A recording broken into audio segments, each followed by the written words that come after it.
Hello guys, welcome to your favourite educational channel peaceful. और आज हम देखेंगे set 8 of 100 set DILR series. तो अब तक का मैं उम्मीद करता हूँ कि आप लोगों ने सेट 1 to 7 देख लिया होगा, और अगर नहीं देखा है तो मैं ऊपर आई सेक्शन में पूरा प्लेलिस्ट अपलोड कर। और आज का सेट भी कल के सेट से बहुत सिमिलर है, क्योंकि आज का सेट भी जो है कॉन्ट बेस्ड सेट है। तो क्या होता है कॉन्ट बेस्ड सेट, मैंने आपको पहले भी बताया कि यहाँ पे जो है नंबर सिस्टम का बहुत ज्यादा यूज होता है। और नंबर्स में आप लोग का कितना ज्यादा पकड़ है, उतना ज्यादा आप लोगों को जो है कॉन्ट बेस्ड सेट इजी जाएगा। तो इसीलिए मैंने बोला था कि कॉन्ट बेस्ड लॉजिकल रीजनिंग बहुत टफ होता है बहुत बच्चों के लिए, क्योंकि नंबर सिस्टम उन लोग जो है ऑप्शनल में छोड़ देते हैं अरिथमेटिक का कोर्स जब करते हो तो क्वांट बेस्ड के लिए जो, क्योंकि नंबर सिस्टम बहुत यूज होता है, इसीलिए मैंने जो है मैक्सिमम क्वांट बेस्ड सेट रखने का कोशिश किया है ये 100 सेट के सीरीज में, ताकि आप लोग को जो है मल्टीपल प्रैक्टिस मिलते जाए। और आज का जो सेट है वो one of the most difficult set है। ठीक है, मोस्ट डिफिकल्ट लेवल का सेट है। और अगर ये सेट आप लोगों को फर्स्ट अटेम्प्ट में खुद से हो जाता है सॉल्व, तो ट्रस्ट मी गाइस, आप लोगों का जो DILR के लिए जो प्रिपरेशन चालू है वो बहुत अच्छे लेवल पे चालू है, और आपको जो है IIM में सीट बहुत आसानी से मिल सकती है। तो क्या है सेट, कैसे उसको टैकल करना है, वो विदाउट वेस्टिंग मच टाइम जल्दी से देख लेते हैं। और उसके पहले मैं एक और चीज कहना चाहूंगा कि आप लोग जो है मेरे टेलीग्राम चैनल पे जरूर ज्वाइन हो जाना, क्योंकि वहां पे जो है मैं ये सारे सेट जो भी मैं सॉल्व कर रहा हूँ उसका विदाउट एनोटेशन, यानी कि सिर्फ क्वेश्चन फॉर्मेट में जो है PDF अपलोड करते जाऊंगा मेरे टेलीग्राम चैनल में। और टेलीग्राम चैनल का जो लिंक है वो मैं नीचे डिस्क्रिप्शन में दे। तो विदाउट वेस्टिंग मच टाइम जल्दी से देखते क्वेश्चन और उसको टैकल करने की कोशिश करें।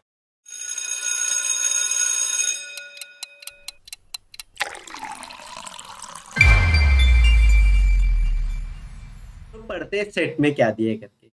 In the diagram given below, two squares have been merged. In each square, the numbers located below the midpoint of each side of the square represent the sum of the number in the 5 adjacent circles. ठीक है, तो ये जो numbers दिया हुआ है, तो ये जो नंबर्स दिया हुआ है, ये 24 दिया है, 20 दिया है, 25 दिया है, 29 दिया है, इसके बारे में थोड़ा सा डिस्क्रिप्शन दिया गया है। तो क्या दिया है, तो ये बताया है कि the numbers represent the sum of the numbers in the 5 adjacent circle. तो एग्जाम्पल के तौर पे भी बताया, C+D+E+H+I। तो C+D+E+H+I, ये सब का जो समेशन है वो इक्वल टू 25 है, जो उसके बीच का नंबर है। ठीक है, तो ये 5 का जो है इसका समेशन आएगा 25। वैसे ही ABCDE लोगे तो 20 आ जाएगा, और ABCFG लोगे तो 24 आएगा। सिमिलरली GFCHI लोगे तो 29 आएगा। तो वो एडजेसेंट जो 5 सर्कल है उसका समेशन वैल्यू बीच में लिखा है, and the same goes with the another square. ठीक है, तो एडजेसेंट स्क्वायर का भी जो है सेम डेटा है। फिर आगे क्या लिखा है वो पढ़ते हैं। The elements inside the circle, that is ABCDEFGHIKLMNNP।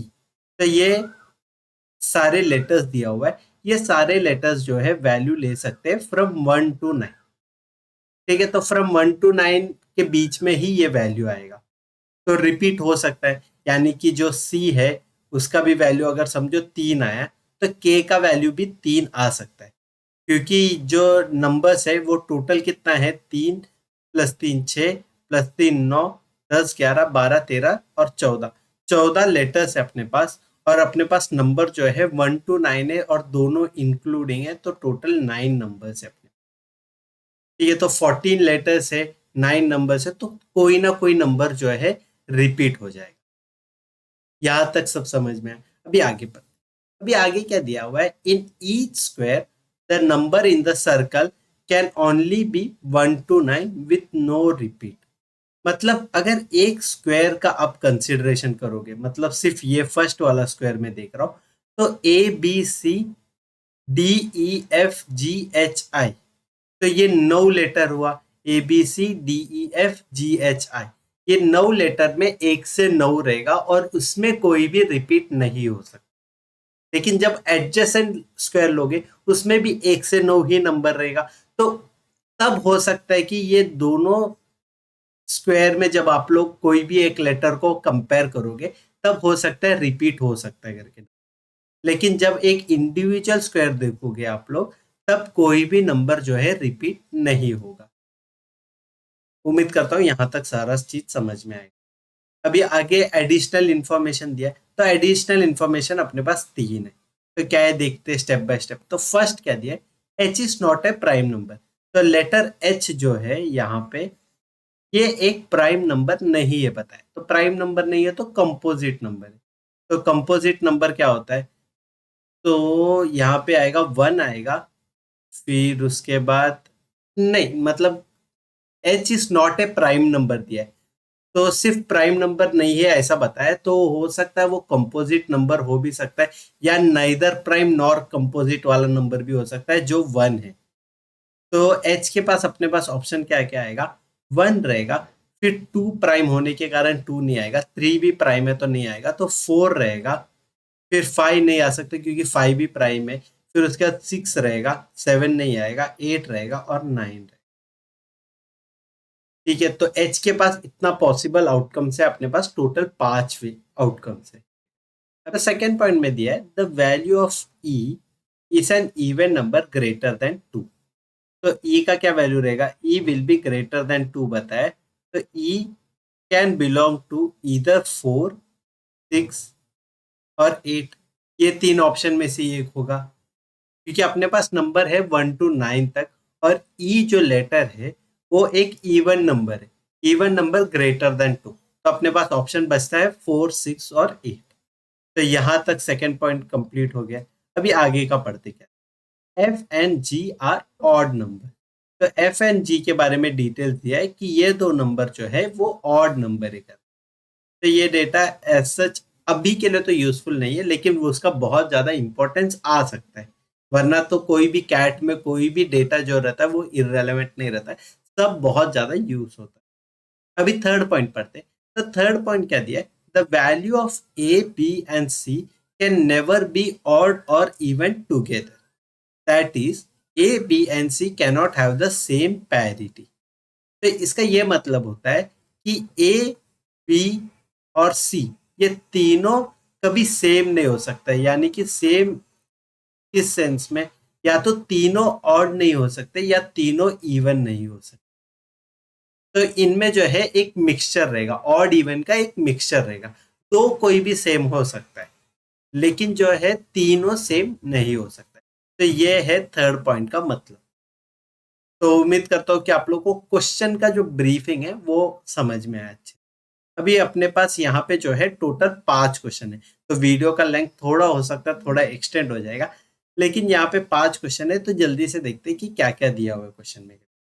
What is the sum of A plus C if A is greater than B. तो यहाँ पे एक छोटा सा एक क्यू ये देखना कि यहाँ पे जो है इफ कंडीशन दिया हुआ है।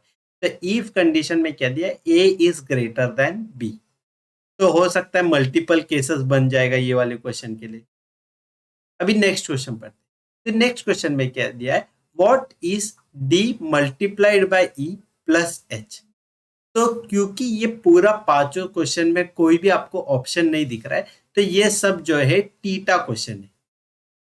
ठीक है, तो टीटा का क्या है मतलब आपको पता है, टीटा यानी कि टाइप इन दी आंसर। तो ये वैसे वाले क्वेश्चन है जहां पे आपको नेगेटिव -1 नहीं मिलेगा आपका क्वेश्चन रॉन्ग होने से या आंसर रॉन्ग होने से, लेकिन आपको जो है +3 भी -1 अवॉर्ड नहीं होगा। सिर्फ इतना ही है ये वाले क्वेश्चन का मतलब। थीटा क्वेश्चन को आपको जो है ऑप्शन नहीं रहेगा तो आपको आंसर टाइप करना पड़ेगा आपके माउस से। तो आपको एक छोटा सा जो है एक कीपैड मिलेगा क्वेश्चन पेपर में। तो क्वेश्चन पेपर के वो कीपैड में 9 नंबर रहेंगे। ठीक है, 9 नंबर और फिर लास्ट रो में एक 0 रहेगा और यहाँ पे ओके रहेगा और उसके दूसरे साइड पे होगा डिलीट का ऑप्शन, यानी कि बैक स्पेस करने का। तो टाइप इन द आंसर वाले क्वेश्चन को जो है आपको टाइप करना पड़ेगा आंसर। और क्योंकि यहाँ पे जो है थीटा क्वेश्चन है और D star E plus H बोला है, तो इसका ये मतलब है इसका वन फिक्स्ड सॉल्यूशन मिलेगा या वन यूनिक सॉल्यूशन मिलेगा। तो वन यूनिक सॉल्यूशन मिलने से ये मतलब बना कि अपने को जो है डी, ई और एच, ये तीन लेटर का अपने को फिक्स्ड वैल्यू मिलेगा। ये फिक्स्ड वैल्यू मिलेगा, इसीलिए तो अपन D star E plus H का वैल्यू भी फिक्स्ड मिलेगा। तो ये है क्वेश्चन को कैसे पढ़ने का वो स्किल, कि क्वेश्चन में भी कभी कभी क्यूज दिए रहते, कभी कभी एक आंसर का एक छोटा सा हिंट दिया रहता है, तो ये हिंट जो है बहुत ज्यादा यूजफुल है। तो अभी थर्ड क्वेश्चन पढ़ते हैं। तो थर्ड क्वेश्चन में क्या दिया है, what is A multiplied by B plus F if F is less than G. तो यहाँ पे भी इफ है, तो इफ है तो मल्टीपल केसेस बन जाएगा, तो एफ जी पे एक मल्टीपल केसेस बनेगा और ए और बी में है मल्टीपल केसेस बन सकते हैं। अभी नेक्स्ट पॉइंट पढ़ते हैं। तो नेक्स्ट पॉइंट दिया है, what sum of all possible values of F. ठीक है, तो वैल्यू ऑफ एफ जो है मल्टीपल आएंगे तो सबका एडिशन क्या होगा ये पूछा गया। तो उम्मीद करता हूँ कि पहले चार क्वेश्चन आपको अच्छे से समझ में आए। तो अभी जल्दी से देखते हैं फिफ्थ और लास्ट क्वेश्चन। तो फिफ्थ क्वेश्चन में ये बताया, what is M multiplied by H minus 20। तो इसका वैल्यू पूछा है M multiplied by H minus 20 का। तो ये भी अपने को पता है यहाँ पे फिक्स्ड वैल्यू मिलेगा और एच का पहले ही अपन ने जो है फिक्स्ड वैल्यू मिलेगा ये लिख दिया है, तो उसके साथ साथ यहाँ पे जो ऐड होएगा वो होएगा एम। तो डी, ई, एच और एम, ये चार लेटर का जो वैल्यू है ये अपने को फिक्स्ड मिल जाएगा। ठीक है, तो उम्मीद करता हूँ कि आप लोग को क्वेश्चंस और ये सेट का जो ब्रीफिंग है ये आपको अच्छे से समझ में आया। तो विदाउट वेस्टिंग मच टाइम अपन जो है क्वेश्चन पे डाइव इन करते हैं और स्टेप बाय स्टेप जो है अपन आंसर निकालने की कोशिश करते हैं। तो अभी अपन फर्स्ट स्टेप जो है यहाँ पे अपन जो है इक्वेशंस फॉर्म करने की कोशिश करेंगे। तो अपने को पता है ये जो नंबर दिया है 24, ये उसके सराउंडिंग 5 नंबर का एडिशन है। तो यहाँ पे मैं लिख सकता हूँ A plus B plus C plus F plus G, ये इक्वल टू 24 है करके, बरोबर ना। तो मैंने क्या किया, ए बी सी एफ और जी का एडिशन जो है उसको मैंने 24 लिख दिया।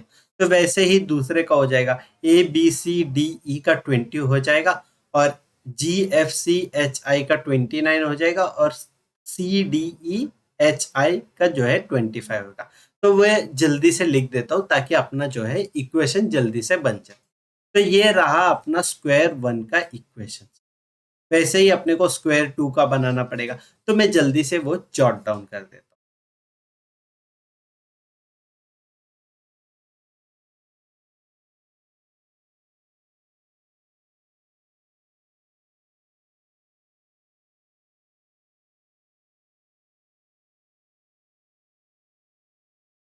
अपना चार इक्वेशन, तो चार इक्वेशन कैसे है, पहले अपन ने जो है ये ट्राइंगल लिया, दूसरे में अपन ने जो है ये ट्राइंगल लिया, तीसरे में ये ट्राइंगल लिया और चौथे पे ऐसा वाला ट्राइंगल लिया। तो इसके थ्रू अपने को चार इक्वेशन मिला।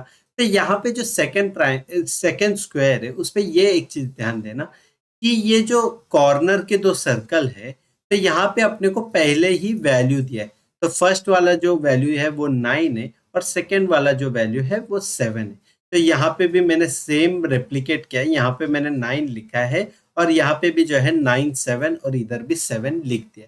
तो मैंने वो वैल्यू को और मैंने छोटा नहीं किया कि ऐसा इसको मैं दूसरे साइड पे लेके जाके माइनस वगैरह किया, वैसा नहीं किया, क्योंकि मैं आप लोग को चाहता हूँ कि स्टेप बाय स्टेप समझे, क्योंकि बहुत इंपॉर्टेंट क्वेश्चन है।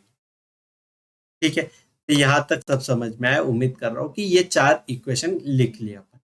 तब ये चार इक्वेशन लिखने के बाद अपन जो है इसका चारों का एडिशन करके देख लेंगे। ठीक है, तो चारों का एडिशन करेंगे तो पहले ओरली कर लेते हैं।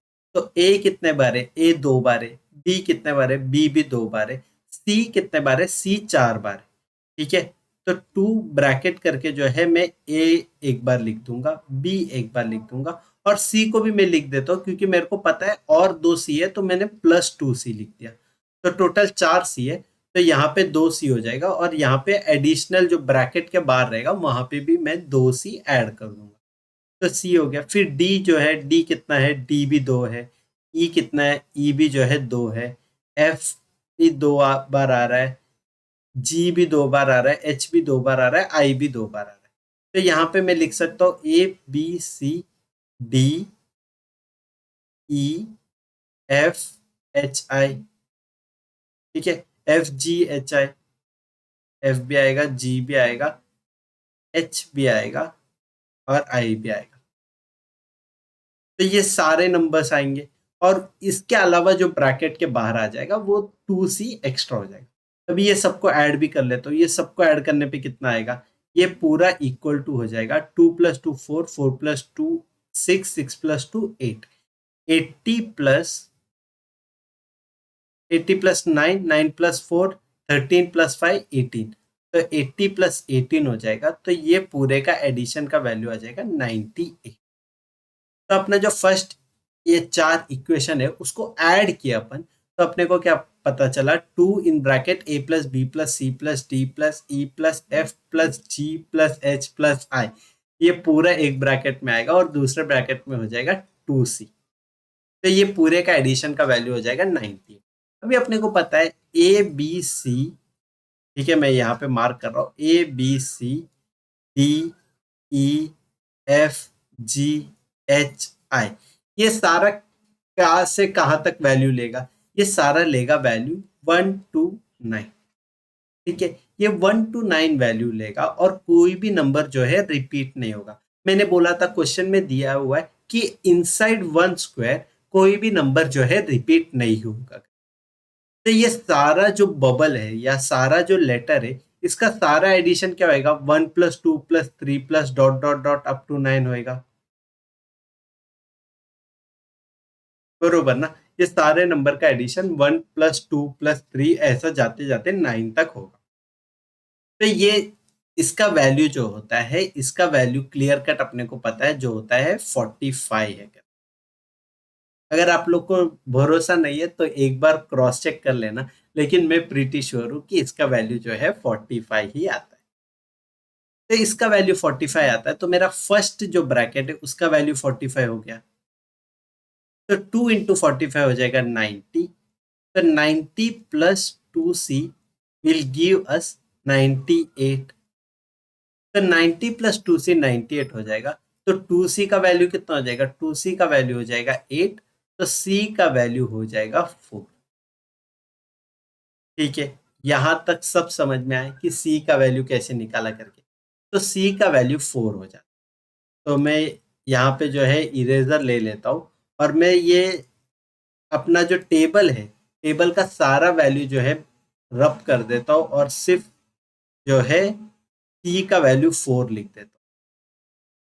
और वैसे अपने को मेक श्योर करना है कि सारा जो ये टेबल का वैल्यूज है वो सारे अपन लिखते करके। तो अभी अपने को एक मिला जो है c = 4। वैसे ही अभी अपन सेकेंड वाली इक्वेशन से भी कर सकते हैं, यानी कि सेकेंड जो स्क्वायर है उसके भी इक्वेशन से। तो उसके इक्वेशंस में क्या है, ई 2 बार है, के 2 बार है, एल जो है वो 4 बार आएगा, 1 2 3 और 4। ठीक है, तो एल 4 बार होएगा। फिर एन जो है एन 2 बार हो जाएगा, 9 2 बार हो जाएगा, 7 2 बार हो जाएगा। यानी कि ये बीच का नंबर छोड़ के सारा नंबर जो है वो 2 2 बार आ जाएंगे। तो 2 2 बार आ जाएंगे तो ये कितना हो जाएगा, ये हो जाएगा 2 इन ब्रैकेट 45। आपको पता, मैं ऐसा एक्सपेक्ट कर रहा हूँ कि आप लोगों को अभी तक सब समझ में आ रहा है करके कि क्यों मैंने 45 लिखा करके।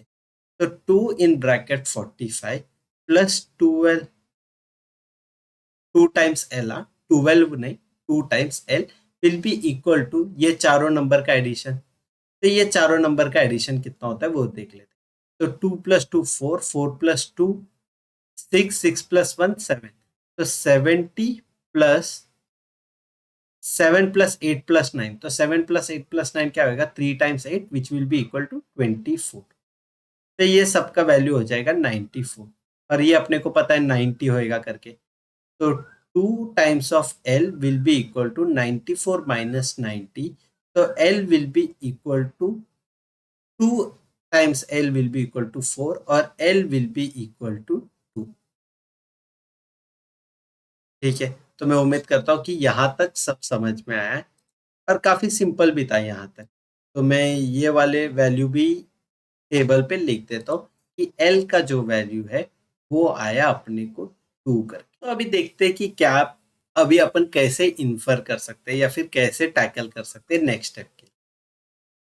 तो यहाँ पे सेकंड पॉइंट पढ़ोगे आप लोग, तो सेकंड पॉइंट में दिया the value of E is an even number.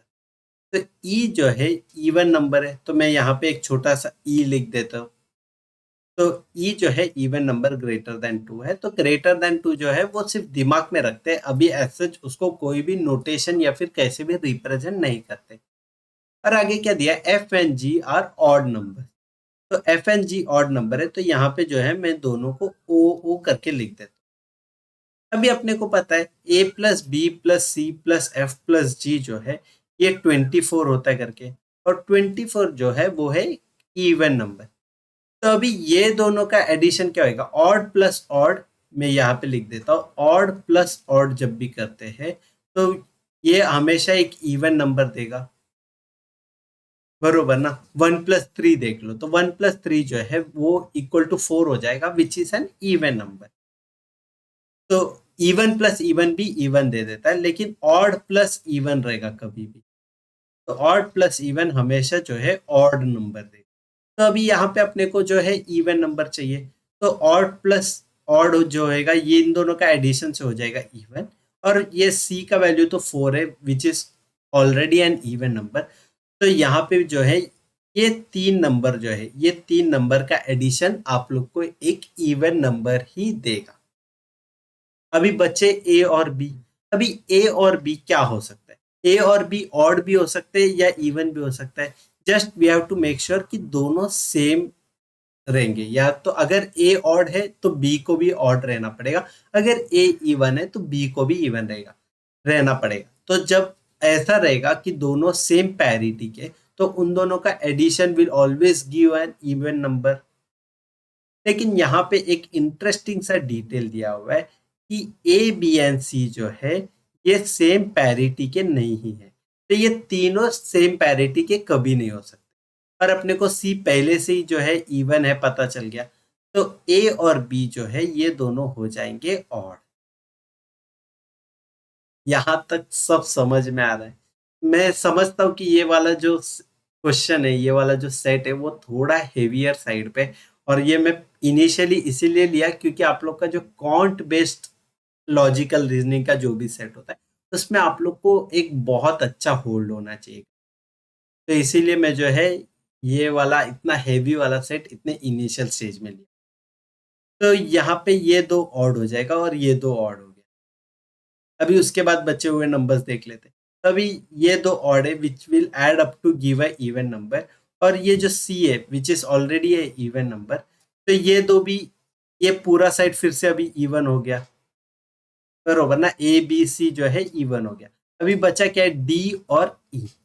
तो डी और ई में मेरे को पता है ई पहले से ही इवन नंबर है करके, तो ई पहले से ही इवन नंबर है, तो डी को भी जो है इवन नंबर ही होना पड़ेगा। तभी ये 5 नंबर जो है ऐड करके एक इवन नंबर का समेशन देगा which will be equal to 20। तो अभी देखते हैं सेकेंड टेबल के बारे में। तो सेकेंड टेबल पे अगर आप लोग गौर दोगे तो अपने को दिख रहा है कि यहाँ पे जो है वैल्यूज ज्यादा दिया हुआ है। तो यहाँ पे एक वैल्यू दिया 9, एक वैल्यू दिया 7, और एक तो वैल्यू अपने को खुद मिल गया है जो है 2। एल का वैल्यू जो है 2। तो यहाँ पे क्योंकि वैल्यूज ज्यादा दिख रहा है, तो अपना जो स्टार्टिंग पॉइंट होना चाहिए, ये जनरल लॉजिक में यही होगा कि ये सेकंड वाला टेबल से स्टार्ट करना है। तो इसीलिए मैं भी प्रेफर करूंगा कि सेकंड वाले टेबल पे कितना डेटा फेच कर सकते हैं अपन उतना ज्यादा डेटा जो है फेच कर लेते हैं।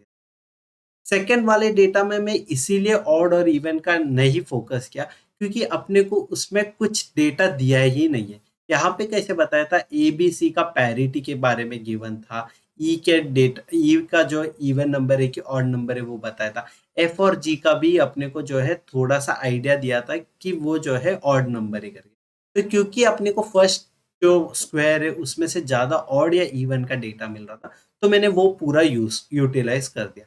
और अभी सेकंड जो स्क्वायर है उसमें से मेरे को ऑड और इवन का डेटा नहीं दिया है, इसीलिए मैं जो है नंबर पे फोकस, और क्योंकि यहाँ पे नंबर पे ज्यादा फोकस करना है, तो मैं जो इक्वेशन पहले लिखा था वो मैं पूरा यहाँ पे रेप्लिकेट कर देता हूँ, पूरा सेम टू सेम लिख। तो अभी जो है मैंने चारों इक्वेशन को यहाँ पे लिख दिया है। तो ये चारों इक्वेशन में से पहला कौन से इक्वेशन में टैकल करना है वो देख ले। तो अपन पहला इक्वेशन वो यूज करेंगे जिधर मैक्सिमम नोन वेरिएबल्स है अपने। तो just by looking at the diagram we can say that यहाँ पे जो ये वाला साइड है, तो ये वाले साइड पे अपने पास एक 9 नॉन वेरिएबल है, 7 एक नॉन वेरिएबल है और 2 अपने पास गिवन है। तो यहाँ पे टोटल 5 एलिमेंट में से 3 एलिमेंट का वैल्यू अपने को पता है। तो बेसिकली ये अपना होगा स्टार्टिंग पॉइंट। तो यहाँ पे जो है क्या फाइनल वैल्यू आएगा, n plus P will be equal to 27 minus 7 करेंगे तो 27 माइनस 7 कितना हो जाएगा, तो 27 से 7 गया तो 20 हो जाएगा। और फिर 20 में से 9 माइनस करेंगे तो 11 बचेगा, और 11 में से 2 माइनस करेंगे तो टोटल बचेगा 9। तो n प्लस पी का जो वैल्यू है ये आ जाएगा 9 का। अभी 9 लाने के लिए क्या क्या ऑप्शन है अपने पास वो चेक कर ले। तो पहला ऑप्शन अपने पास ये रहेगा कि n का वैल्यू 1 रख देंगे, ये n या p कोई भी वैल्यू ले सकते हैं, 1 रख देंगे तो दूसरा नंबर हो जाएगा 8। ठीक है, अभी 2 नहीं रख सकते क्योंकि 2 तो पहले ही ऑक्यूपाइड है, तो 2 नहीं लिख सकते। तो फिर दूसरा क्या ऑप्शन बचेगा, 3। तो 3 जब लिखेंगे तो दूसरा वैल्यू आ जाएगा 6 करके। ठीक है, तो ये दो हो गया। फिर अभी जो तीसरा बचा है वो ये हो सकता है कि अगर कोई भी इसमें से 4 रहेगा वैल्यू तो दूसरा वाला जो है 5 हो जाएगा। तो अभी n और p के लिए अपने पास 3 वैल्यू आ जाएगी, या तो 1 8 3 6 या 4 5 करके। लेकिन अभी इसके बाद अपना जो नेक्स्ट स्टेप रहेगा कि ये दो इक्वेशन को जो है अपन गौर से ऑब्जर्व करेंगे।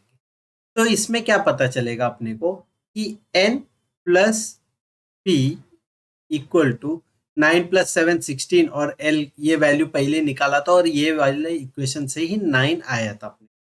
और वैसे ही अगर अपन सेकेंड इक्वेशन देखेंगे तो सेकेंड इक्वेशन में आएगा i plus m plus p equal to 9। ठीक है, ये कैसा है, 18 में से 7 गया तो 11 बचा, और ये l का वैल्यू पहले से अपने को पता है 2 है करके, तो वो दूसरे साइड लेके गया तो 11 माइनस 2 9 आ गया। अभी ये दो इक्वेशन को देख लेंगे, तो ये दो इक्वेशन से अपने को जाहिर सी बात है ये पता चल जाएगा, पी पी कट हो जाएगा, 9 9 कट हो जाएगा, और n equal to I plus M आ जाएगा। ठीक है, तो n का वैल्यू क्या है, आई प्लस एम। तो क्योंकि n दो और नंबर का एडिशन है, तो अपने को जस्ट थोड़ा कॉमन सेंस लेके ये बता सकते हैं कि n छोटे वाले नंबर नहीं होंगे। ठीक है, तो n छोटे वाले नंबर नहीं होंगे तो n बड़े वाले नंबर रहेंगे, 8 6 और 5। ठीक है, तो ये 8 6 और 5 में से ही n का वैल्यू आएगा, और उसमें से भी जो है अपन अभी एक कंडीशन लेते हैं कि n का वैल्यू 5 है करके। ठीक है, तो let us assume let n equal to 5। तो अभी n का वैल्यू 5 आएगा तो p का वैल्यू क्या होएगा, p का वैल्यू हो जाएगा 4। और i और m का वैल्यू क्या क्या आ सकता है, n का वैल्यू 5 है तो i और m का क्या क्या अपने पास ऑप्शन बच सकता है। एक तो ये बच सकता है कि वो 2 और 3 रहेंगे, कौन से ऑर्डर में रहेंगे ये मैं नहीं बोल रहा हूँ, लेकिन 2 और 3 नंबर हो सकता है। और दूसरा ये हो सकता है कि वो जो है 1 और 4 रहेंगे। लेकिन अभी p का वैल्यू 4 है और i और m में भी एक 4 हो गया, ये तो नहीं चलेगा, तो 1 और 4 वाला जो सिनेरियो है वो कट हो जाएगा। तो i और m का वैल्यू जो है वो 2 और 3 में से ही एक रहेगा। लेकिन अगर आप लोग फिर से ध्यान दोगे तो अपने को पहले से ही पता है l का वैल्यू 2 है करके, तो l का वैल्यू 2 है तो i और m फिर से रिपीट नहीं हो सकते क्योंकि वो फिर से एक ही स्क्वायर में है ना, तो i और m में फिर से 2 का वैल्यू नहीं आ सकता, तो ये भी केस कट हो जाएगा। तो अपना जो हाइपोथेसिस था कि n इक्वल टू 5 वो गलत हो जाएगा। तो आप समझ रहे हो, तो n का 5 वैल्यू भी जो है गलत हो गया, तो n का जो बचता है सिर्फ 2 वैल्यू है, एक है 8 और दूसरा है 6। तो अगर n का वैल्यू 8 आएगा तो p का वैल्यू आएगा 1, और n का वैल्यू अगर 6 आएगा तो p का वैल्यू हो जाएगा 3।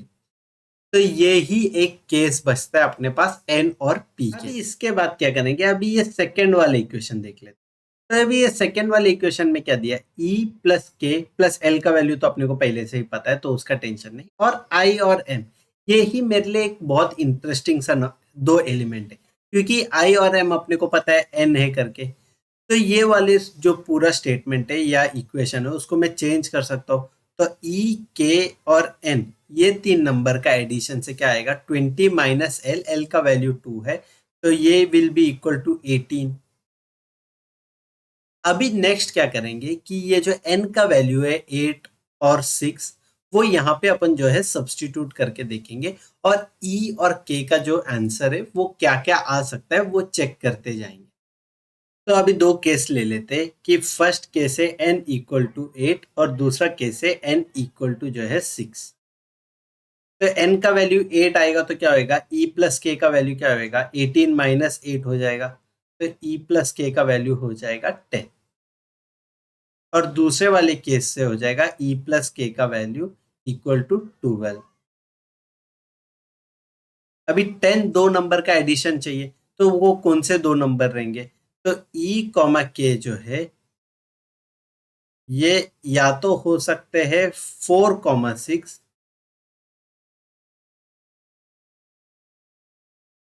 और तो कोई ऑप्शन नहीं। 3 और 7 में बोल रहा था, लेकिन 7 तो मेरे को पहले ही पता है कि ऑक्यूपाइड है इधर, ठीक है, ये कॉर्नर पे 7 ऑक्यूपाइड है। तो ई और के का जो वैल्यू है, अगर एन का वैल्यू 8 रहेगा तो ई और के का वैल्यू हो जाएगा 4,6। अभी ई और के का वैल्यू समेशन जो है वो 12 हो जाएगा, तो 12 रहेगा तो क्या अपने पास ऑप्शन बचेगा, तो अपने पास ये ऑप्शन हो जाएगा कि ई प्लस के का जो वैल्यू है वो हो जाएगा 4 और 8। ई प्लस के नहीं, ई कॉमा के का वैल्यू हो जाएगा 4,8। क्योंकि इसके अलावा अगर समझो आप लोग बोलोगे 7 और 5, तो 7 तो नहीं आ सकता है, 6 और 6 तो दो नंबर रिपीट नहीं हो सकता, 3 और 9, 9 पहले से ही ऑक्यूपाइड है। तो इसीलिए अपने पास ई और के लिए या तो 4,6 एक ऑप्शन बचता है या तो 4,8 ऑप्शन बचता है। तो अभी जितना भी अपने को डेटा मिला है मैं उसको फ्रेश शीट पे लिखता हूँ, फिर उसके बाद जो है अपन टैकल करने की कोशिश करते हैं नेक्स्ट स्टेप की। अभी तक अपने को जो है इतना डेटा मिल गया, मैं फिर से बता देता हूँ क्या क्या डेटा मिला है। पहला एल का वैल्यू 2 है, वो तो मैंने इधर लिख दिया था कि एल का वैल्यू 2 है। मैं ये टेबल को भी एक बार क्लीन कर देता हूँ ताकि अपने को जो है कंफ्यूजन नहीं होना चाहिए। तो अभी अपने को एल का वैल्यू 2 मिला था, ये एक अपना फर्स्ट डेटा था। फिर उसके बाद अपन ने दो एजम्पशन निकाले। दो एजम्पशन में पहला एजम्पशन है n इक्वल टू 8 और दूसरा है n इक्वल टू 6। अभी n इक्वल टू 8 रहेगा तो e और k का वैल्यू क्या होगा, e और k का वैल्यू 4,6 होगा, और n का वैल्यू अगर 6 होगा तो e और k का वैल्यू हो जाएगा 4,8। यहाँ तक क्लियर है। अभी n का वैल्यू अपने को पिछले वाले स्लाइड से जो है, मैं पिछला वाला स्लाइड दिखा देता हूँ। पिछले वाले स्लाइड से ये वाले हिस्से में अपने को पता था कि n equal to I plus M करके। तो क्योंकि n equal to I plus M है, तो यहाँ पे मैं n का वैल्यू 8 आएगा, तो i और m का जो वैल्यू आएगा मेरा वो हो जाएगा 3,5।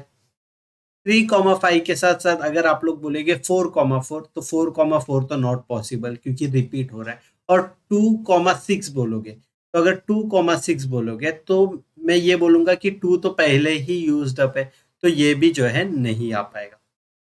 तो सिर्फ अपने पास एक ही ऑप्शन बचता है जो है 3,5। और n प्लस पी का वैल्यू जो है वो 9 आता था, तो p का वैल्यू भी जो है मैंने 1 लिख दिया। तो इतना डेटा अपने को मिल गया with the assumption n equal to 8। Similarly अगर अपन ने ये अजम्पशन किया कि n इक्वल टू 6, तो e और k का वैल्यू आ जाएगा 4,8, i और m का वैल्यू आ जाएगा 1,5, p का वैल्यू आ जाएगा 3।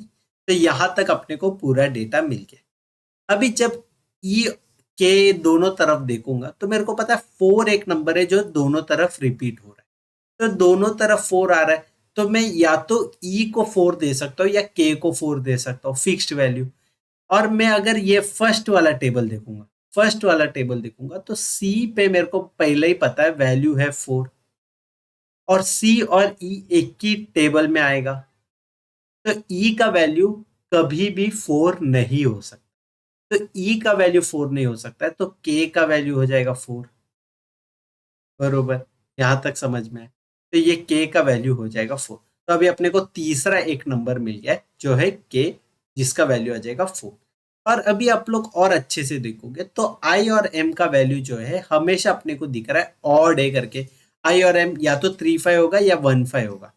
तो एच और आई में अपने को एक कंफ्यूजन था ऑड और इवन का, वो अभी जो कंफ्यूजन है वो दूर हो जाएगा, क्योंकि आई अपने को पता है हमेशा ऑड रहेगा, तो दूसरा एच जो रहेगा वो हरदम इवन रहेगा, और आई जो है वो ऑड हो जाएगा। यहां तक समझ में आए।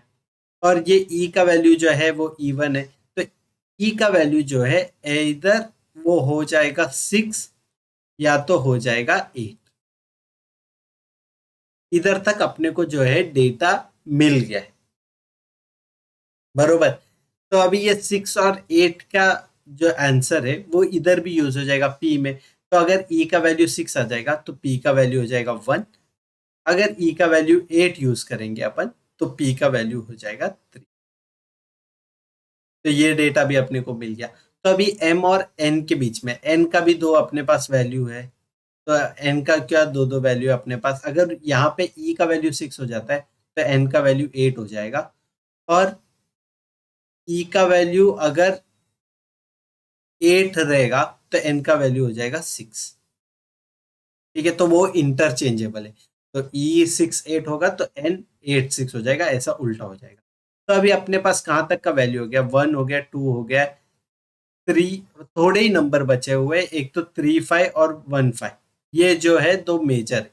तो इतना डेटा के साथ साथ अपन जो है सेकंड टेबल को अभी एक होल्ड करेंगे, और फर्स्ट टेबल का कितना वैल्यू फाइंड आउट कर सकते हैं वो चेक करेंगे। फर्स्ट डेटा का अगर अपने को वैल्यू लिखना है तो अपने को पता है कि सी का वैल्यू 4 है करके, ये अपने को फिक्स्ड मिला है इक्वेशन सॉल्व करके। तो सेंट्रल वैल्यू जो सी है वो वैल्यू मिल गया।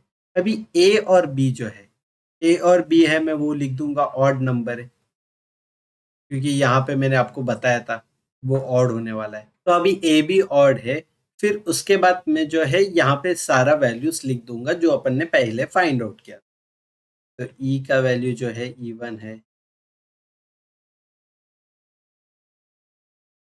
तो अभी जो है मैंने यहाँ पे टेबल 1 का पूरा डेटा लिख दिया कि सी का वैल्यू 4 है, ए बी ऑड नंबर होना चाहिए था, ई जो है इवन नंबर होना चाहिए था।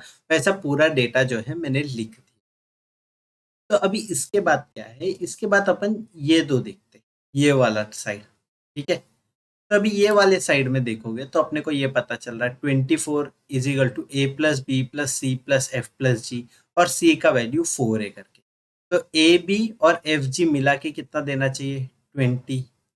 बरोबर ना। और अभी अपने को पता है ए बी ऑड है, बी बी ऑड है, एफ बी ऑड है, जी बी ऑड है, तो चार ऑड नंबर का एडिशन होना चाहिए 20। तो अभी अपने पास ऑड नंबर क्या है, 1 3 5 7 और 9। तो ये पांच में से चार नंबर अपने को यूज करना है और 20 सम लाने का है। तो क्या करेंगे, 1 और 9 का एक जोड़ी बनाएंगे, 5 और 3 और 7 का एक जोड़ी बनाएंगे, तो इससे 20 हो जाएगा। बरोबर। तो 5 एक नंबर है जो ए बी एफ और जी में नहीं आएगा, तो इसके अलावा एक और नंबर पे 5 रहेगा, और इसके अलावा ये पूरे फर्स्ट वाले कॉलम में सिर्फ आई एक नंबर है जो ऑड है। देखो मैंने यहाँ पे लिखा है आई ऑड है करके, तो आई का वैल्यू हो जाएगा 5। ठीक है, और ये फिक्स्ड वैल्यू, इसमें कोई भी केस सिनेरियो जो है नहीं बनेगा। आई का वैल्यू जो है 5 फिक्स्ड मिलेगा। ठीक है, यहाँ तक समझ में है। अभी नेक्स्ट जो ये एलिमेंट है उसको ढूंढने की कोशिश करें। तो अभी नेक्स्ट एलिमेंट के लिए जो है अपने को ये पता है कि ये चार तो ऑड है, ये चार नंबर जो है अपना ऑड है, और एच क्या बताया, H is not a prime number बताया। तो एच प्राइम नंबर नहीं है, तो एच का कौन सा ये रहेगा, ऑप्शंस रहेगा, और एच जो है अपने को इवन है ये भी पता चल गया। तो प्राइम नहीं है और इवन है, तो 4 रहेगा, 6 रहेगा और 8 रहेगा। ये तीन ही ऑप्शन रहेगा अपने पास बचा हुआ, और उसमें से भी जो है मेरा 4 यूटिलाइज हो चुका है, बरोबर ना। 4 तो यूटिलाइज हो गया क्योंकि सी का वैल्यू 4 है। तो एच का वैल्यू जो है 6 और 8 में से एक रहेगा। और 6 और 8 कैसे आएगा, वो ई का जो है उल्टा आएगा। अभी ई में जो है अगर 6 आएगा तो एच में हो जाएगा 8, और अगर ई में अगर 8 आ गया तो एच का वैल्यू हो जाएगा 6। ठीक है, तो इधर 6 रहेगा तो इधर आ जाएगा 8, और इधर 8 है तो इधर आ जाएगा 6। तो ये एच का वैल्यू हो गया। अभी एच का वैल्यू हो गया तो सिर्फ एक डी, एक और इवन नंबर बचता है। तो डी में क्या आएगा, डी में आ जाएगा 2 वैल्यू। यहां तक सब समझ में है, यहां तक क्लियर हो रहा है। स्टेप बाय स्टेप देखो, अभी अपन एंड गेम में, तो अभी जो वैल्यू है ना बहुत जल्दी जल्दी अपने को मिलने लगी। तो उम्मीद करता हूँ यहाँ तक सब क्लियर समझ में आए। तो आगे का देखो। अभी जब नेक्स्ट वैल्यू ढूंढना है तब अपने को पता है एच के पास दो वैल्यू है, 8 और 6। तो एच के लिए दो सिनेरियो बना। तो पहला सिनेरियो एच इक्वल टू 8, ठीक है, और दूसरा सिनेरियो बनाएंगे एच इक्वल टू 6 का। तो अभी एच इक्वल टू 6 को पहला प्रायोरिटी देते। तो एच इक्वल टू 6 होगा, तो यहाँ पे 6 वैल्यू आएगा, यहाँ पे 6 आ जाएगा, यहाँ पे 4 हो जाएगा, तो टोटल 10 हो गया। तो 29 माइनस 10 कितना हो जाएगा, 19, और 19 में से 5 जाएगा तो ये हो जाएगा 40। तो दो ऑड नंबर है, ये जी और एफ जो है अपने को पता ऑड नंबर है। तो दो ऑड नंबर का एडिशन जो है 14 आना चाहिए।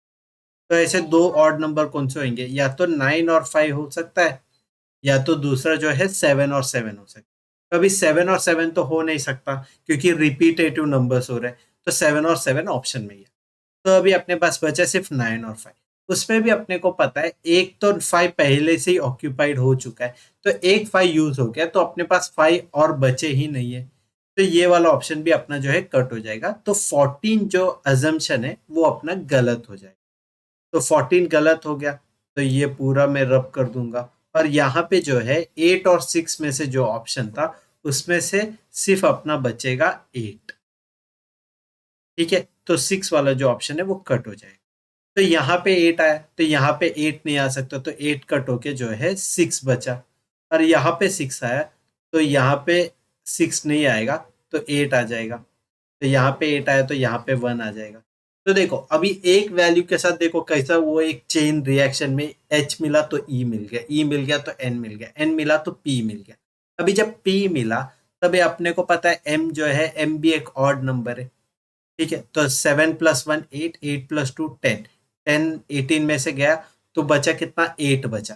तो अभी 8 में से 5 गया तो कितना बचा, 3। तो एम का वैल्यू जो है वो भी 3 मिल गया।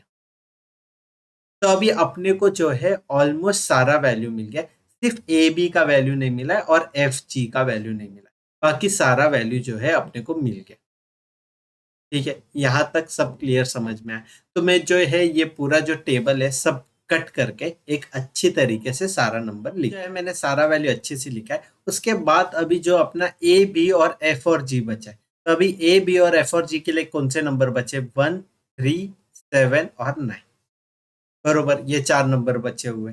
तो अभी अगर आप लोग देखोगे तो 29 है यहाँ पे सम। ठीक है, 29 है, तो 8 + 4 कितना होता है, 12, 12 + 5 होता है 17। तो 29 में से 17 जाएगा, तो अभी अपने को पता चलेगा 29 में से 17 गया तो कितना बचता है, 12। तो एफ और जी का एडिशन जो है वो 12 लेना चाहिए। तो एफ और जी जो नंबर रहेंगे, तो मैं यहाँ लिख देता हूँ, एफ और जी जो दो नंबर है, तो इसका वैल्यू क्या आएगा, 3 या 9 में से कोई भी आ सकता है। कौन सा आएगा उसका कुछ गारंटी नहीं है, लेकिन 3 और 9 में से ही आएगा। और ए और बी जो है जो बचा हुआ है उस पे क्या वैल्यू आएगा, उस पे आएगा वैल्यू 1 और 7।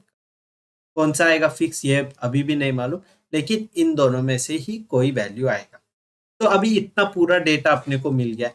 तो अभी ये डेटा से जो है अपना सारा क्वेश्चन, थीटा लेवल के सारे क्वेश्चन जो है वो टैकल करने की कोशिश करते हैं। तो अभी पहला चीज क्या है, पहला क्वेश्चन क्या दिया है, what is the sum of A plus C given that A is greater than B. तो a is greater than b, तो 7 इज ग्रेटर देन 1, तो 7 हो गया a का वैल्यू, तो a का वैल्यू 7 हो जाएगा। और c का वैल्यू अपने को फिक्स्ड पता है 4 है, तो 7 प्लस 4 आ जाएगा ये वाले क्वेश्चन का answer, which will be equal to 11। तो उम्मीद करता हूँ ये वाला क्वेश्चन आपको अच्छे से समझ में आया। अभी सेकेंड क्वेश्चन पे, तो सेकेंड क्वेश्चन में क्या दिया है, d multiplied by E plus H. तो d का वैल्यू क्या है 2, 2 मल्टीप्लाइड बाई ई का वैल्यू क्या है, ई का वैल्यू, ई किधर है, ई इधर है, तो ई का वैल्यू 6 प्लस एच क्या आएगा, एच का वैल्यू है 8। तो 2 इंटू 6 कितना हो गया 12, 12 प्लस 8, तो ये वाले क्वेश्चन का करेक्ट आंसर हो जाएगा 20। अभी थर्ड क्वेश्चन जाते हैं। थर्ड क्वेश्चन में क्या दिया है, A multiplied by B plus F if F is less than G.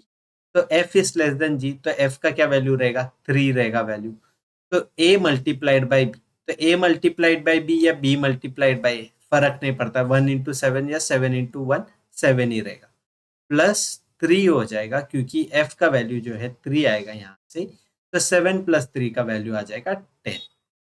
तो उम्मीद करता हूँ कि ये वाला क्वेश्चन भी आपको अच्छे से समझ में आया होगा। और काफी, अगर एक बार आपको वैल्यू आ गया सारा, फिर उसके बाद तो ये चाइल्ड्स प्ले, ये मैं नहीं भी सिखा दूंगा तो आपको जल्दी आ जाएगा। अभी फोर्थ क्वेश्चन पढ़ते हैं। तो फोर्थ क्वेश्चन क्या दिया, sum of all possible value of F. तो एफ का क्या क्या पॉसिबल वैल्यू है, या तो 3 है या तो 9 है। तो 3 और 9 का दोनों का एडिशन कितना हो जाएगा, 3 plus 9 which will be equal to 12। तो ये वाला क्वेश्चन भी अपने से टैकल हो गया। और लास्ट क्वेश्चन जो बचा है वो देख लेते हैं। तो एम स्टार एच, तो एम मल्टीप्लाइड बाय एच कितना है, एम का वैल्यू है 3, एच का वैल्यू है 8। तो 8 त्रिजा कितना हो जाएगा 24। तो 24 minus 20 which will be equal to 4। तो उम्मीद करता हूँ कि ये पांचों क्वेश्चन समझ में आया होगा, और उससे ज्यादा इंपॉर्टेंट ये पूरा सेट आप लोग को समझ में आया। सेट काफी हेवी था, मैं समझ सकता हूँ, लेकिन मैं एक्सपेक्ट करता हूँ कि ऐसे लेवल के क्वेश्चन डेली बेसिस पे आप लोग एक भी सॉल्व करते हो तो डीआईएलआर को फिर से रिवीजन करने की कोई जरूरत नहीं, क्योंकि आप लोग का ब्रेन इस तरीके से चलने लगेगा। क्योंकि हर क्वेश्चन सॉल्व होते होते आप लोगों का ऐसा ब्रेन खुलने लगेंगे, आपके जितने भी ब्रेन सेल्स थे सारे खुलने लगेंगे, और आप लोगों का जो थिंकिंग करने का स्ट्रेटर्जी होगा वो ही चेंज हो जाएगा, और ऐसे लेवल के क्वेश्चन आप लोग बहुत आसानी से सॉल्व कर पाओ। तो उम्मीद करता हूँ आप लोग को मेरा टीचिंग अच्छा लगा, मेरा कंसेप्ट मेथोडोलॉजी जो है वो अच्छा लगा। तो अगर आप लोग को हमारा कंटेंट वगैरह अच्छा लग रहा है तो प्लीज लाइक शेयर सब्सक्राइब करना हमारे चैनल को, और हमारे जो चैनल है उसको ग्रो होने में मदद करना। जल्दी से मिलते हैं अगले वाले वीडियो में। Till than happy studying, happy brewing, चलो बाय।